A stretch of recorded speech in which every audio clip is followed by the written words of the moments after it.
Hi friends, welcome to my channel. আজকে আরও একটা ছোট্ট ব্লগ নিয়ে চলে এলাম তোমাদের সঙ্গে দেখা করতে। তা আজকে ইচ্ছা হচ্ছিল তোমাদের সঙ্গে একটু গল্প করি, তাই ভাবলাম আজকে একটা ভিডিও তোমাদের সঙ্গে শেয়ার করব।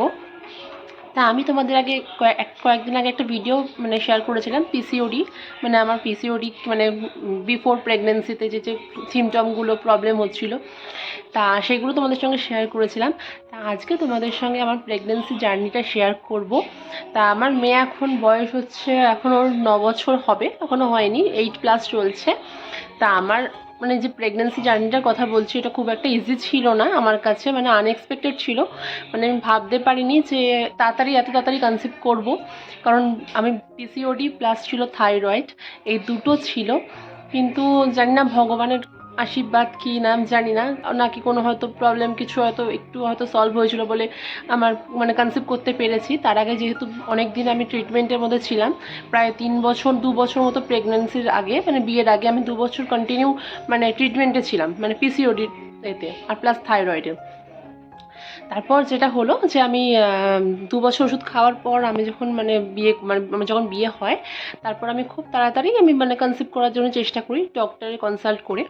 তা ডক্টর যখন বললো যে হ্যাঁ তোমরা চেষ্টা করতে পারো, তা আমি আমার কাছে যখন আমি প্রায় 2 মান্থের হ্যাঁ, বিয়ের 3 মাস কি 4 মাসের মাথায় যখন আমি জানতে পারি যে আমি প্রেগনেন্ট, সেটা যে আমার কাছে কি মুহূর্ত ছিল, আমি এটা বিশ্বাসই করতে পারছিলাম না যে আমি কনসিভ করেছি। বিকজ বলছিলাম যেহেতু আমার কারণ আমার কাছে এটা আমার আশা ছিল না যে এত তাড়াতাড়ি আমি পারবো। আর খুব একটা ডিপ্রেশনেও ছিলাম যে কি হবে না হবে, ভবিষ্যৎ নিয়ে খুব ভাবছিলাম, কারণ আমি ভীষণ বাচ্চা ভালোবাসি, সে ছেলে হোক আর মেয়ে হোক, আমার কাছে বাচ্চা ভীষণ প্রিয়। আর সেটাই ভাবছিলাম ভগবান যেন আমাকে একটা বাচ্চা দেয়।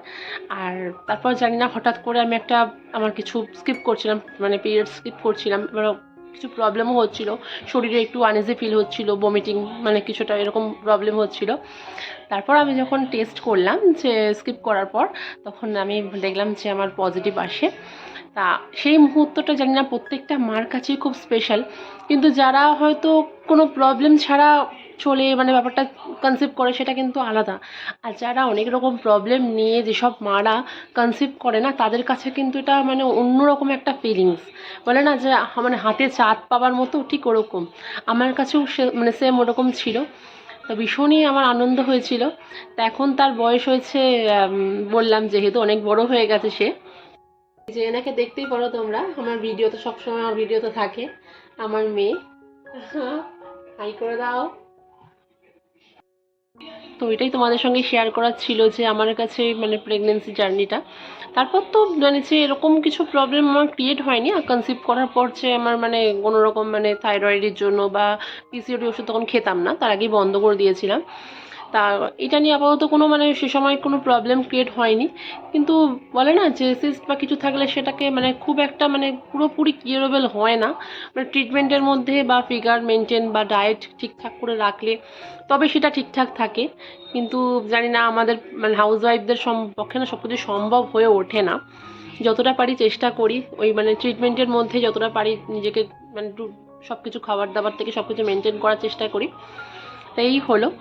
আমি জানি প্রত্যেকটা মার কাছেই প্রথম মা হবার বা এটা ফিলিংসটা, বা মা হব শুনবো, এই একটা ফিলিংসটা অন্যরকম। কিন্তু বললাম যেহেতু যাদের প্রবলেম থাকে তাদের কাছে একটা অন্যরকম ফিলিংস। তা জানি না এই ছোট্ট ভিডিওটা তোমাদের কেমন লাগলো, তো আমাকে অবশ্যই জানিও কমেন্টস করে। আর প্রত্যেকেরই কিছু না কিছু ফিলিংস তোমাদের সঙ্গে আমার সঙ্গে শেয়ার করো। তাহলে আজকের ভিডিওটা আর বাড়াচ্ছি না, জাস্ট এটা মনে হলো তোমাদের সঙ্গে শেয়ার করি, যেহেতু পিসিওডি সম্বন্ধে কিছু বলেছিলাম তোমাদেরকে, তাই ভাবলাম আজকে একটা ছোট্ট ভিডিও তোমাদের সঙ্গে শেয়ার করব যে কিছু প্রবলেম থাকা সত্ত্বেও কিন্তু এটা কনসিভ করা যায়। এখন তো অনেক ট্রিটমেন্ট এখনও অ্যাডভান্স, অনেক ভালো ভালো ট্রিটমেন্টের দ্বারায় যখন কিছু কনসিভ হচ্ছে না বা কয়েক বছর হয়ে গেছে, তখন তো আরও অনেক আইভিএফ প্রচুর রকম ট্রিটমেন্ট আছে যেখানে মানুষ কনসিভ করছে। কখনোই হতাশ হবে না বা নিরাশা একদম আনবে না, আর ডিপ্রেশনে একদম পড়বেই না এটাকে নিয়ে, তা পজিটিভ থাকবে, এইটাই। তো জানি না তোমাদের ভিডিওটা কেমন লাগলো। যদি ভিডিওটা ভালো লেগে থাকে তো প্লিজ আমার চ্যানেলটাকে সাবস্ক্রাইব করে দিও, আর নিচে থাকা বেল বাটনটা অল করে দিও, আর লাইক কমেন্টস করতে কিন্তু একদম ভুলো না। সবাই খুব ভালো থেকো, সুস্থ থেকো, অবশ্যই নিজের খেয়াল রেখো। তো আজকের মতো টাটা।